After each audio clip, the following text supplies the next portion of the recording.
नमस्कार, 99 न्यूज में स्वागत है आपका और इस वक्त आपके साथ मैं हूं दीपाली श्री। निरसा थाना क्षेत्र में अवैध कोयला उत्खनन के दौरान चाल धंसने से एक मजदूर की मौत होने और कई अन्य के दबे होने की संभावना है। घटना के बाद से यहां हड़कंप मचा हुआ है। वहीं इलाके में अवैध उत्खनन नहीं होने का दावा करने वाली निरसा थाना पुलिस की पोल खुल गई है। आनन फानन में अवैध उत्खनन स्थल पहुंची पुलिस ने अपनी कार्रवाई शुरू कर दी है। घटना के संबंध में बताया जाता है कि सीएल मुगमा एरिया के चापापुर 9 नंबर माइन क्षेत्र में कोयला का अवैध उत्खनन हो रहा था। इस दौरान अवैध खदान धंस गए।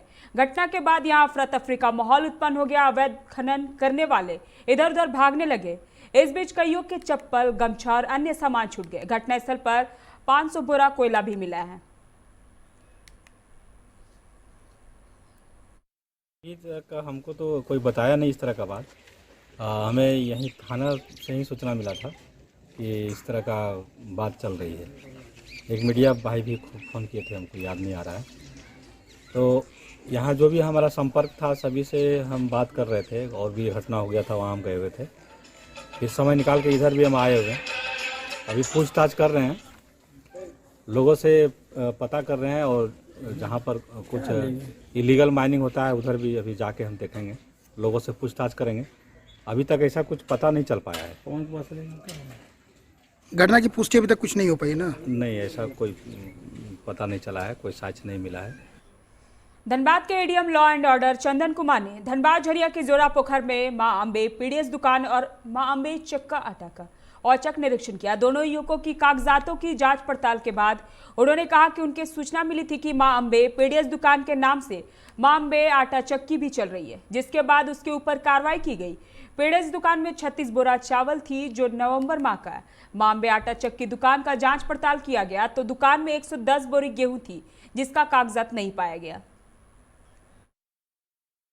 कार्रवाई का मुख्य मकसद जो है, हमारे पास एक गुप्त सूचना प्राप्त हुई। उसके अनुसार से ये बताया गया कि मां अंबे इनका जो पीडीएस दुकान है इसी से डाइवर्ट करके इन्हीं नाम से एक आटा चक्की मिल चलाई जा रही है, वहीं पे गेहूं वगैरह को डाइवर्ट कर रही है। ये सूचना प्राप्त हुई। अभी हमने जब आकर के देखा है तो इसमें 2-3 बिंदु ऐसे मिले हैं जिसपे और जांच की आवश्यकता है। सबसे पहला बिंदु तो ये है कि इनके पास स्टॉक रजिस्टर नहीं है, जबकि एक्ट के अनुसार से जहाँ तक हमारी जानकारी है स्टॉक रजिस्टर हर एक पीडीएस दुकान को मेंटेन करना है। तभी हमें समझ में आया कि वास्तव में इनके पास अभी इतना स्टॉक है तो क्यों है और क्यों नहीं है। और जो फ़ोन पे एडीएम सप्लाई द्वारा बताया गया या डीएसओ द्वारा बताया गया कि दिसंबर का राशन ऑलरेडी चला गया है और ये और जनवरी का भी लगभग प्रक्रिया में कि लगभग सभी को राशन। धनबाद में भाजपा नेता रमेश पांडे पर हुए जानलेवा हमले के विरोध में रमेश पांडे अपने समर्थकों के साथ धनबाद थाना का घंटों घेराव किया। उन्होंने हमलावरों की तत्काल पहचान कर उसकी गिरफ्तारी की मांग की है। सूचना पाकर एएसपी रमेश पांडे से वार्ता कर हमला कांड की जांच कर दोषी के खिलाफ सख्त कार्रवाई करने का आश्वासन दिया, जिसके बाद धरना वापस लिया गया।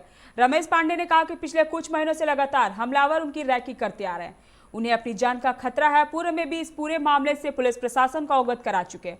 उन्होंने कहा कि सुरक्षा के लिहाज से 2 टाइगर मोबाइल उपलब्ध कराने का आश्वासन दिया गया। हम आपको बता दें कि बिग बाजार से घर जाने के क्रम में रमेश पांडे पर अज्ञात वाहन उनका पीछा कर उनकी गाड़ी पर 2 राउंड गोलियां भी चलाई और वहां तेजी से भाग निकले। कल रात में बिग बाजार से अपने घर नवाडी में जा रहे थे। उसी क्रम में मेमको मोड़ से लगा कि एक गाड़ी आगे पीछे कर रहा है, तो हम लोग एक बार उससे पास लिए। जब पास लिए तो वो भी पास लेके आपका बिरसा मुंडा पार्क के पास लेके फटाक 2 गोली चलाया। गोली चलाने के बाद आगे जाके पेट्रोल पंप से पहले बाएं घुस गया। उसके बाद हम लोग सूचना सिटी एसपी सर को दिए, तो फिर थाना में आकर लिखित शिकायत किए। उसके बाद यहाँ पर जब आए हुए हैं तो कोई कार्रवाई नहीं हो रहा था। इसके बाद अभी डीएसपी सर आके आश्वासन दिए हैं कि जब तक आपका 2-3 दिन के अंदर जो भी अपराधी है वो पकड़ा जाएगा और जब तक सरकार के द्वारा अंगरक्षक नहीं दिया जाता है तब तक 2 टाइगर फोर्स साथ में दिया जाएगा। और प्रशासन से यही मांग करते हैं कि जिस तरीके से हम अपना सेवा कार्य कर रहे हैं उसको देखते हुए जल्द से जल्द सुरक्षा का व्यवस्था बढ़िया किया जाए। रात को रमेश पांडे के ऊपर कोई किसी बोल रहा था कि कोई गोली चलाया है गाड़ी वाइट स्कॉर्पियो में, तो उसी को लेके हम लोग सर्च कर रहे थे कि सीसीटीवी वगैरह देख रहे थे कि कौन चलाया होगा, गाड़ी का नंबर क्या था, वो वेरीफाई कर रहे थे। तो उसी बीच उनके जो जो कंप्लेनेंट है वो लोग आके कुछ डिमांड्स थे उनके, जैसे सुरक्षा का दृष्टिकोण में क्या क्या किया जाएगा पुलिस की तरफ से, और जो कान का उद्भेदन है उसमें क्या काम हो रहे हैं, तो उन लोगों को वाकिफ करा दिया गया है। वीरता के लिए सर्वोच्च पदक अशोक चक्र से सम्मानित धनबाद के जाबाज एसपी शहीद रणधीर प्रसाद वर्मा की 30वें शहादत दिवस पर जिले के गणमान्य लोगों ने आज उन्हें भावपूर्ण श्रद्धांजलि दी। रणधीर वर्मा चौक पर शहीद की आदमकद प्रतिमा पर शहीद की धर्मपत्नी प्रोरिता वर्मा, उपायुक्त, एसएसपी, सीटीएसपी, एएसपी, एसडीएम समेत तमाम प्रशासनिक अधिकारियों समेत सांसद के विधायक, विभिन्न दलों के नेता व कार्यकर्ता गणमान्य लोगों ने माल्यार्पण कर श्रद्धांजलि अर्पित की। इस अवसर पर सबों ने एक स्वर से कहा, जाबाज अशोक चक्र से सम्मानित शहीद रणधीर वर्मा युगों युगों तक याद किए जाएंगे। इस बार कोरोना संक्रमण को ध्यान में रखते हुए संगीतमय श्रद्धांजलि का कार्यक्रम स्थगित रहा। लोगों ने उनकी प्रतिमा पर पुष्प अर्पित कर उन्हें श्रद्धांजलि दी।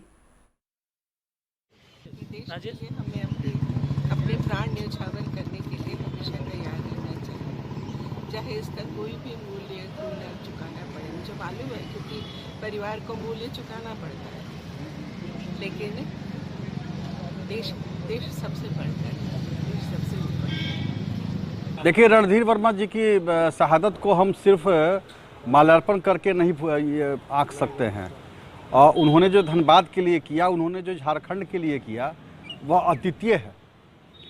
उन्होंने अपनी शहादत दिया और इसी की वजह से आज झारखंड उग्रवादियों के, आतंकवादियों के चपेट में, जो उस समय पंजाब के टेररिस्ट जो आकर के यहाँ अपना एक छत्र राज करना चाहते थे, यहाँ के पैसे लूट करके आगे इस्तेमाल करना चाहते थे, लेकिन रणधीर वर्मा जी ने बिल्कुल उसको रोकने का काम किया। शहीद रणधीर वर्मा सर की स्मृति में आज का जो दिन है, हम लोग यहाँ पर सलामी के लिए आए हुए थे और उनकी शहादत हम लोगों के लिए, हमारे पूरी सर्विस के लिए गर्व का विषय है कि उन्होंने इतनी बड़ी कुर्बानी दी और उसी की वजह से आज हम लोग भी गौरवान्वित होते हैं कि हम लोग उस सर्विस के पार्ट हैं और उसकी वजह से हम लोगों को भी एक आइडेंटिटी मिलती है, पहचान मिलती है और प्रेरणा भी मिलती है कि हम लोग भी अपनी सेवा इस तरीके से करें कि जीवन में हम लोग इस तरीके से अपने आप को आगे प्रस्तुत करें कि जनता को एक एहसास हो कि जो पुलिस सर्विस है वो उनकी सेवा के लिए सर्वस्व निछावर कर सकते। झारखंड के लिए नहीं बल्कि पूरे देश के लिए आदरणीय श्रद्धेय जो रणधीर वर्मा जी की शहादत पे गर्व है। सभी युवाओं के प्रेरणा स्रोत हैं। धनबाद जिला के वासियों के लिए तो प्रेरणा स्रोत हैं ही, और जिला प्रशासन हमेशा उनकी शहादत को याद करेगा और ये उम्मीद करेगा अपने सभी युवाओं से। धनबाद में आतंकी हमले में शहीद हुए श्यामल चक्रवर्ती की 30वीं पुण्यतिथि मनाई गई। शहीद श्यामल चक्रवर्ती स्मारक समिति के बैनर तले आईएसएम मुख्य गेट पर श्रद्धांजलि दी गई। कार्यक्रम में उपस्थित पूर्व विधायक अरूप चटर्जी ने कहा कि 1991 की घटना की याद एक बार फिर से ताज़ा हो गई है। बैंक ऑफ इंडिया में आतंकवादियों ने हमला किया, जिस वक्त बैंक में श्यामल मुखर्जी भी मौजूद थे। उन्होंने एक आम नागरिक होते हुए उन्होंने आतंकियों का सामना किया और आतंकियों के हमले से शहीद हो गए। उनकी शहादत धनबाद कभी नहीं भूल पाएगा। उन्हें सरकार से सम्मान देने की मांग आगे भी जारी रहेगी। मौजूद मार्क्सिस्ट नेता आनंद महतो, अरूप चटर्जी, हरिपप्पू, हलदर महतो, कांग्रेस नेता रविंदर वर्मा, समाजसेवी विजय झा आदि ने उनकी प्रतिमा पर पुष्प अर्पित कर श्रद्धांजलि दी। वर्ष 1991 में जब स्टेट बैंक इंडिया की लूट हो रही थी, उस समय तत्कालीन एसपी रणधीर वर्मा जी खबर मिलते ही इमीडिएटली वहां जाकर उसको रोकने की प्रयास किए अकेले। और उस समय बैंक में जो भी लोग थे, क्योंकि दिन का मामला था और बैंक में लोग वहाँ पर सब लोग उपस्थित थे, उसमें से श्यामल चक्रवर्ती भी वहाँ पर थे और वो नियत से एक आम जनता के नागरिक के हैसियत से उसने बैंक की डकैती रोकने की कोशिश की और इस झगड़े में उनकी देहांत हुई। वो चाहते तो वो भी दूसरे की तरह चुपचाप मुख दर्शक बने रहते। एक मैसेज जो उसने जनता के सामने, देश के सामने रखने की कोशिश की, जो ये सरकारी प्रॉपर्टी बचाने का काम सिर्फ अधिकारियों का नहीं, आम जनता की भी है। हम इसे वक्त हो चला एक छोटे से ब्रेक का, मिलते हैं ब्रेक के बाद। Hey, I'm Mr. Brown, a prince who's just been crowned. I can brighten up your day. 'cause I'm so sunny. Hey, I'm sexy Mr. Brown, heading out to town. You can hate me all the way, 'cause I got my honey. That's not funny, my honey. Makes me sing all night.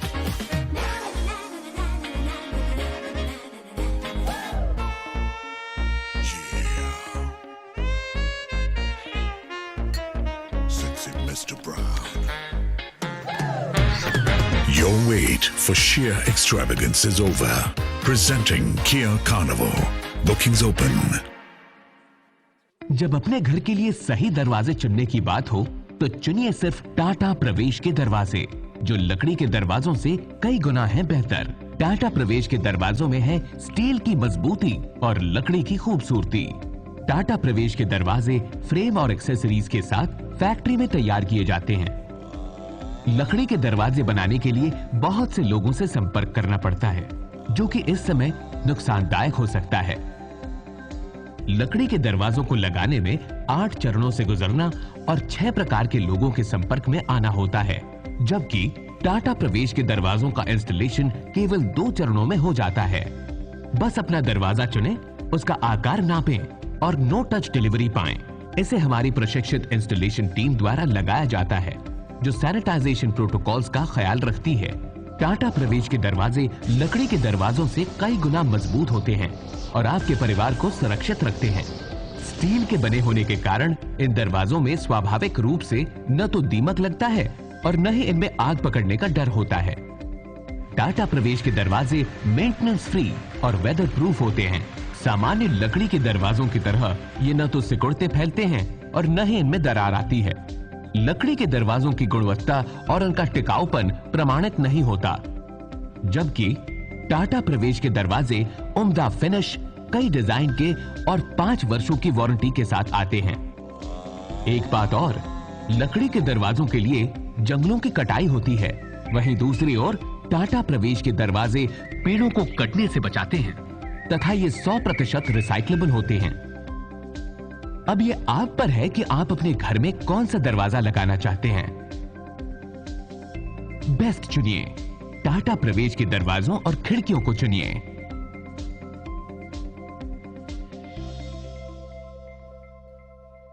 Authorised distributor Shri Ram sales, GT road, Govindpur, Dhanbad. आप इस number पर संपर्क कर सकते हैं 7004709213 9534400091।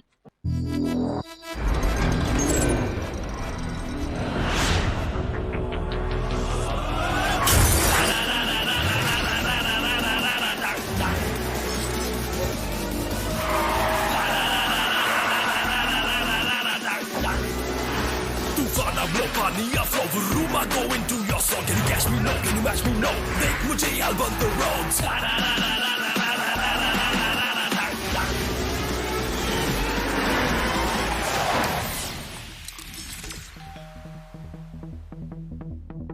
Hi. You're early. I know. XUV 300.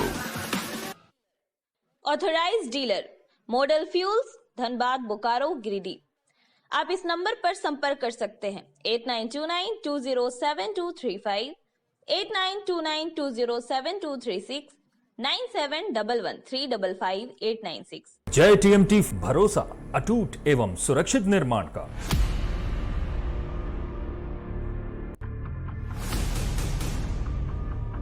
भरोसा अटूट एवं सुरक्षित निर्माण का। जय टीएमटी 500D।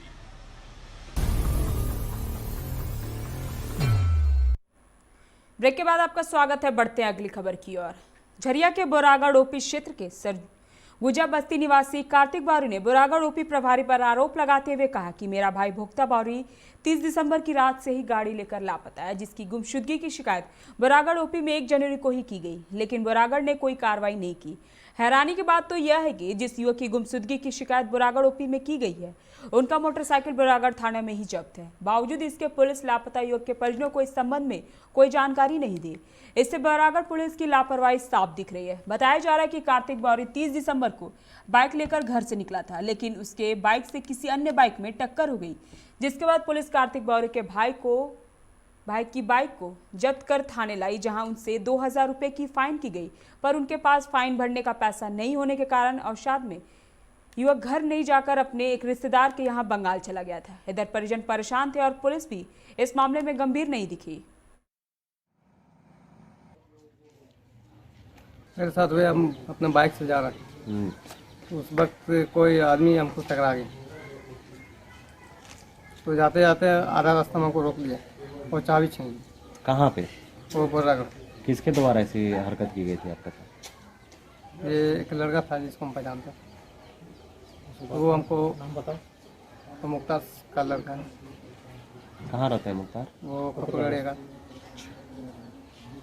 तो वही हमको थाना ले गए, वो बोला कि हमको पैर में फल लग गया, चलो इलाज कराओ या कुछ ऐसा हमको बोला। तो चलिए, तो हमको थाना लेके गया हूँ, तो उसी वक्त गाड़ी थाना चल गया और हमसे फाइन मांगा भी। मेरे पास लाइसेंस भी नहीं था, हम डर भी गए। कौन मांगा फाइन आपसे? वहाँ ऑफिसर जो। तो गलती तो है सर, जैसे हम और पास गए हैं, जैसे लिखित दिए हैं, तो बोलना चाहिए कि इस नंबर गाड़ी हाँ इस थाना पर है, चाहे हमारे पेट्रोल जैसे आधा कोई सूचना दिया हुआ जब फलना चाहिए गाड़ी है इसका कुछ तो अच्छा। भाई को वहाँ पकड़ के रखता चाहिए, ठीक घर वाला को तू खबर करो, यहाँ तो बुलाओ, अपना भी करो। घर वाला के तो बुलाना चाहिए, उसको पकड़ रखता है गाड़ी, ठीक है, तू घर वाला अपना सूची दो। तो ऐसे पुलिस के साथ दुर्व्यवहार किया गया आपके भाई के साथ? वार्ड संख्या 37 के पार्षद शैलेंद्र सिंह ने बोरागढ़ के सरगुजा बस्ती में गरीब असहाय लोगों को ठंड से राहत देने के लिए कंबल का वितरण किया। मौके पर वक्ता ने कहा कि इस कड़ाके के ठंड में गरीब असहाय निर्धन लोगों के पास ठंड से पहनने के कपड़े भी नहीं होते हैं, जिसको देखते हुए गरीबों के बीच कंबल का वितरण किया जा रहा है। सरगुजा बस्ती में हमारे वार्ड पार्षद शैलेंद्र सिंह जी के द्वारा उनकी धर्मपत्नी जरूरतमंद लोगों को कंबल वितरण किए हैं। ये कार्यक्रम कब तक चलेगा और अब तक कितने गरीबों के बीच आपने वितरण का काम किया है? करीबन हमने 2000 लोगों को वितरण कर हो चुका है और आने वाले समय में जब तक ठंडा है, जब तक लोगों को ज़रूरत है, तब तक हमारे वार्ड। जरिया में जमाडा कर्मियों का 42 माह से वेतन नहीं मिलने के कारण कर्मियों की स्थिति काफी खराब हो गई है। पैसे के अभाव में कई कर्मी आत्महत्या तक कर चुके हैं और कितने का निधन भी हो चुका है। सफाई कर्मी स्वर्गीय संपत लाल बेगी का पुत्र सुनील लाल बेगी ने कहा कि मेरी मां बीमार पड़ी थी, पैसे के अभाव के कारण 2 लाख कर्ज लिया और मां का इलाज करा रहा था, लेकिन मां नहीं बच पाई। कर्मियों ने कहा कि मजबूरन हम लोग माडा कार्यालय के समक्ष आत्महत्या करने के अलावा कोई उपाय नहीं है। पेमेंट नहीं मिलने के कारण पेमेंट, मेरी माता जी जो जिंदा थी उनके 42 महीने की पेमेंट बाकी थी, कर्ज करके इलाज कराया, अभी तक उनकी जो पेमेंट है वो सिर्फ भागा दौड़ी करने से हमको 3 साल बाद दौड़े हैं, पूरी परेशानी हुई है, उसके बाद मुझको पेमेंट मिलना स्टार्ट हुई है। उससे आगे जिसकी भी महाजन से मैंने पैसा लिया हूँ, उसकी बहन की बेटी की शादी, वो पूरा टॉर्चर कर रहा है, मारपीट कर रहा है मेरे साथ, तो उनको भी तो हमको पैसा देना हुआ, हमको समय पर दिया। तो माडा में जाते हैं, आ जाओ कल आओ, झूठा आश्वासन लेके सुबह जाते हैं, शाम को वापस आ जाते हैं, कुछ नहीं मिलता सर, आ जाइए कल आइए, ऐसे करते अभी फाइल बढ़ा रहे हैं, अभी वो हो रहा है। अभी के बुलेटिन में बस इतना ही, मुझे दीजिए इजाजत, नमस्कार।